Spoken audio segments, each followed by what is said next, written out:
entre civilización y barbarie. ¿Quién leyó lo de las montoneras, los ejércitos en línea, los ejércitos europeos? ¿Quién leyó sobre esto? A ver.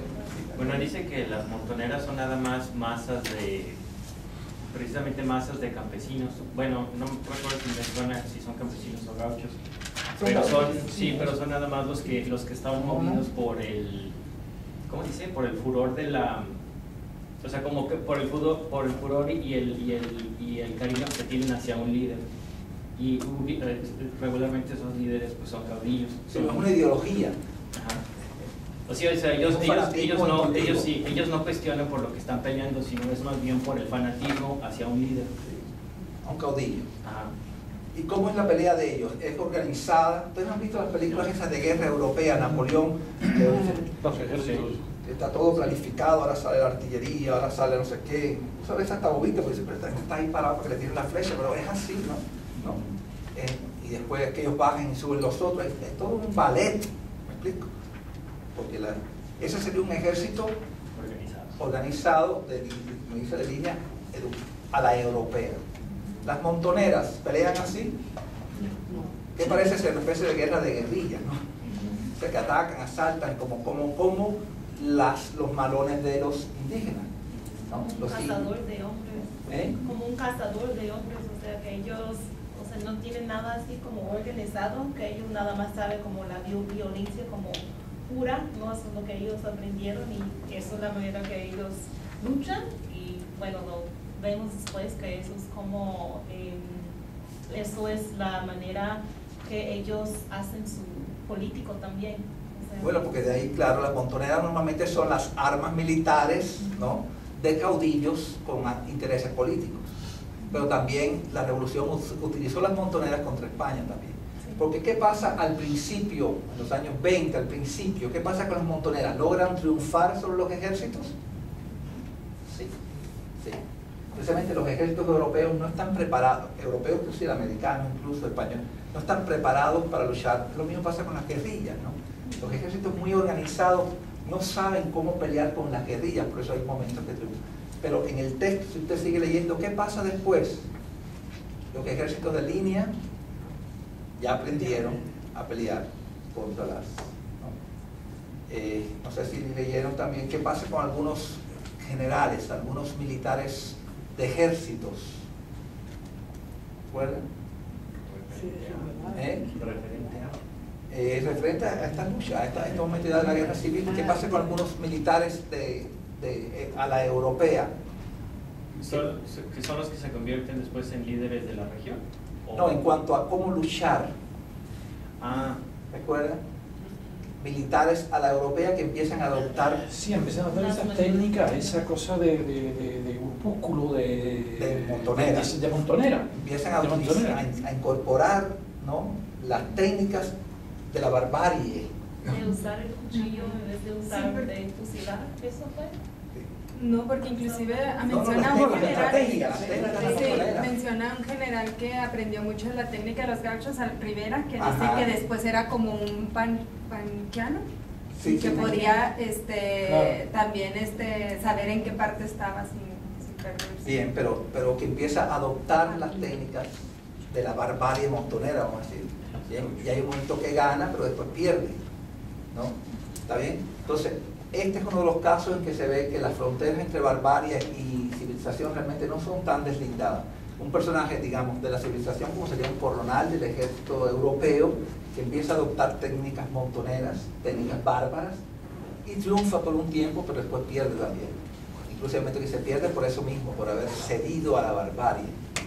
Y ahí es contradictorio, porque también él habla, por ejemplo, de San Martín y Bolívar, no sé si vieron cuando habla. ¿Qué es lo que hace a San Martín menor que Bolívar? ¿Quién es un líder americano verdaderamente? Bolívar.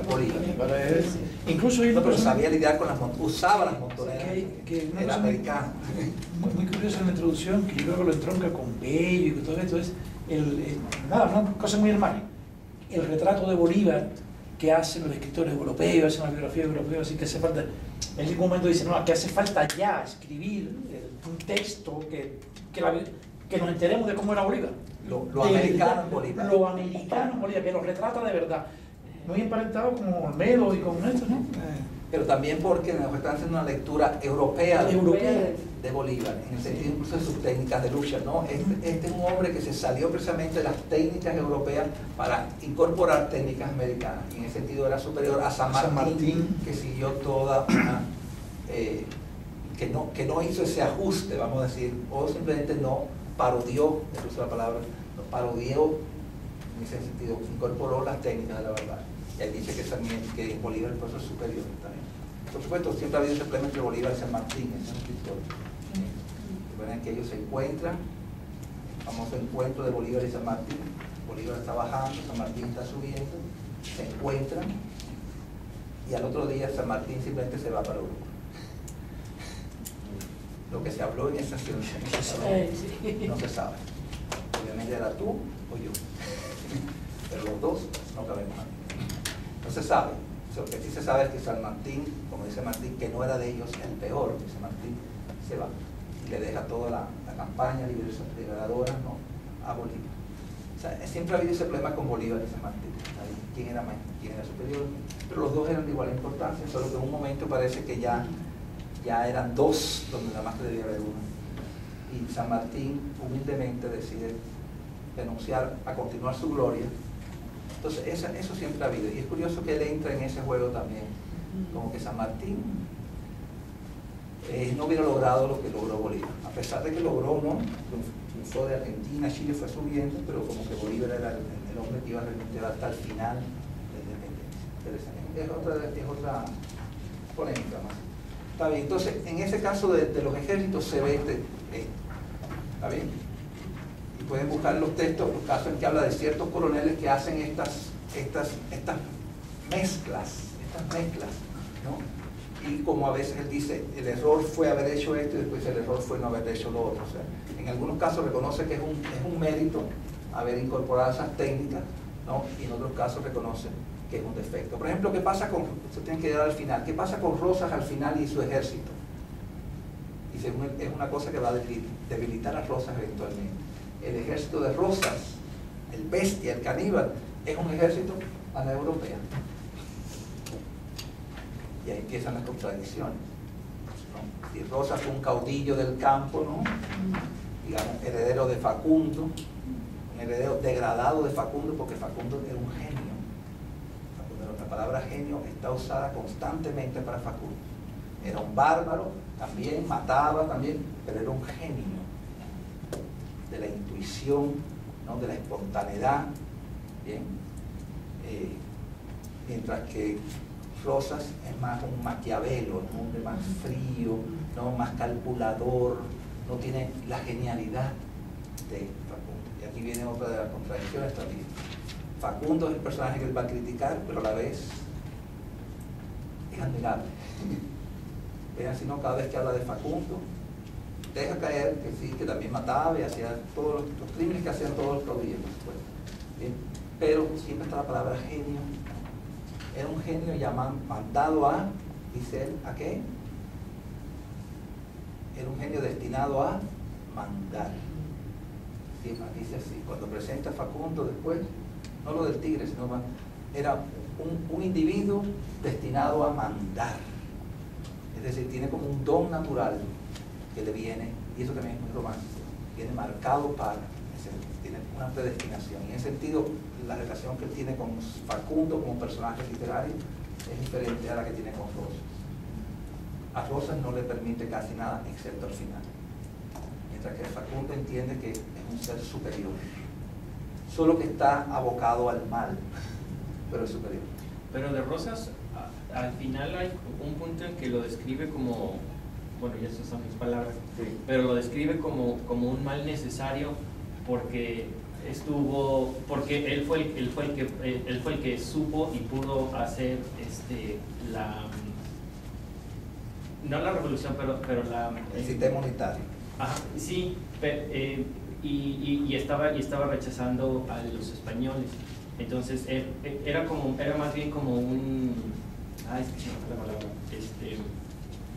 como un independentista, pero Pero hay un punto, bueno, no hay un punto, pero sino más bien precisamente por que él era un bárbaro, pudo lograr eso. Pero también después de que se logra eso, viene entonces lo que es la tiranía del mismo personaje. Bueno, es que la tiranía fue lo que le permitió crear ese sistema unitario, esa especie de gran centralización que logra en torno a Buenos Aires y al poder de Buenos Aires sobre toda la región, que le dé el final. Pero no, eso de España yo no sé a qué tú te refieres. Algo... Es que ahorita ya... Al bloqueo francés, pero Rosas, así fue como me acuerdo que lo vi, que Rosas fue como un mal necesario. Sí, pero en este sentido, de que gracias a su tiranía, bueno, gracias, entre comillas, a su barbarie. Gracias quiere decir que murieron miles y miles de gente, ¿no?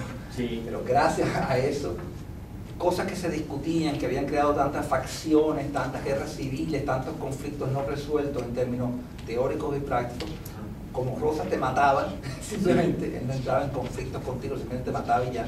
Obviamente gracias a Rosas y al final del texto, los progresos que a pesar del canibalismo de Rosas,